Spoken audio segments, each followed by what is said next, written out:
करूँगा। मेरे साथ वैभव माहेश्वरी मौजूद हैं, आम आदमी पार्टी के प्रवक्ता हैं। वैभव जी, बहुत शुक्रिया। आज आपका गला सूखा हुआ और चेहरा कुछ उतरा हुआ लग रहा है एक ही सजा को से संदेश आप लोग को ठीक से चला गया। अब आगे सोच समझ कर बोलना है। हाँ, बिल्कुल सोच समझ के बोलेंगे ब्रजेश जी।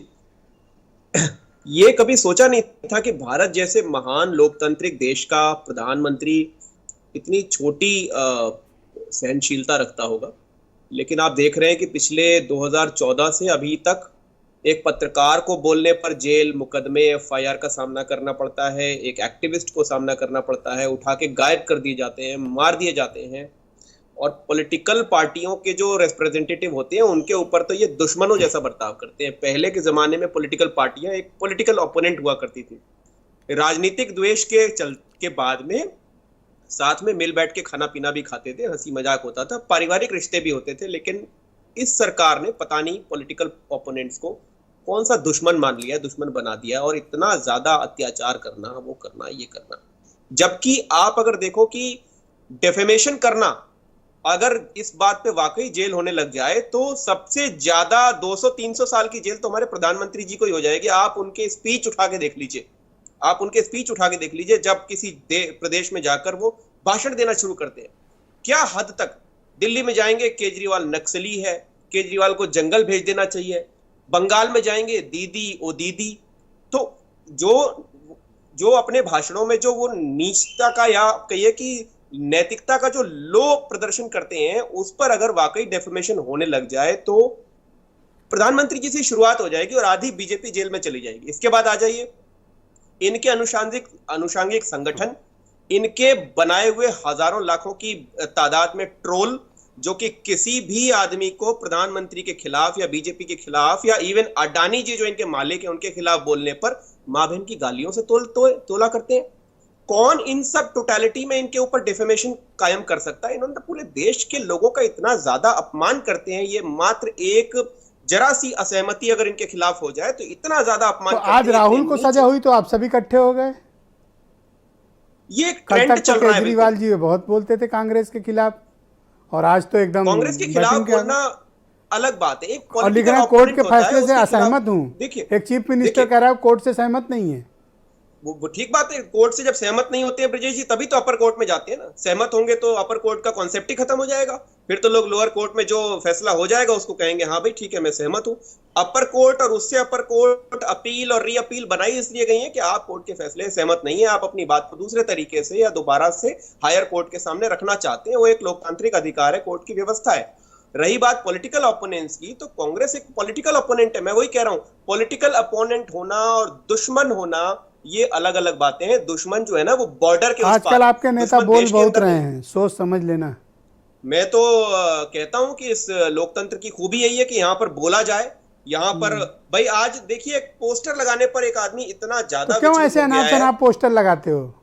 इसमें अनाप शनाप क्या है? मोदी हटाओ देश बचाओ ये कह रहे थे, इंदिरा हटाओ देश बचाओ नहीं चल रहा था, मनमोहन सिंह हटाओ देश बचाओ नहीं चल रहा था, कांग्रेस हटाओ देश बचाओ नहीं चल रहा था। इसकी अगुवाई तो सारे के सारे भाजपा के नेता कर रहे थे, प्रधानमंत्री खुद कर रहे थे। आज मोदी हटाओ देश बचाओ पे ऐसा कौन सा दिक्कत आ गई है? मोदी हटाओ देश बचाओ का मैं बताऊं आपको मतलब, मोदी अगर हट गए तो इस देश के ऊपर एहसान होगा। एहसान जो इन्होंने देश की जनता को महंगाई के अंदर पीसा है। 1100 का जब सिलेंडर क्यों लगाते हो ऐसे पोस्टर कि आपके कार्यकर्ता जेल जाएं, एफआईआर हो? क्यों लगाते हो? हम तो लगाते ही इसलिए है कि हमें पता है कि हमारे देश के प्रधानमंत्री जी इतने खाली आदमी हैं। काम करोगे फिर कहोगे जेल में डाल दिया।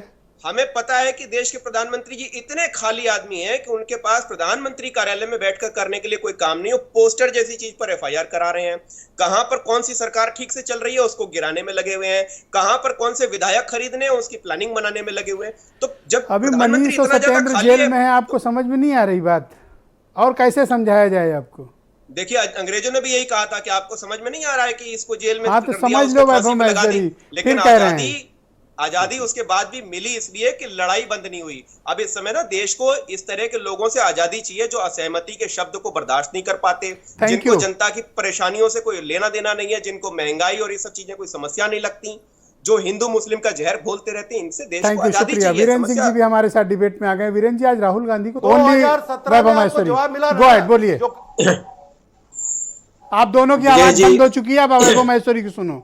आप जो बोलोगे आपके कमरे में ही सुनोगे सिर्फ, अब वैभव महेश्वरी की बारी है। वैभव जी बोलिए। अनूप जी अब शांत हो विजय जाओ, जी, अनूप जी अब मैं- शांत हो जाओ प्लीज।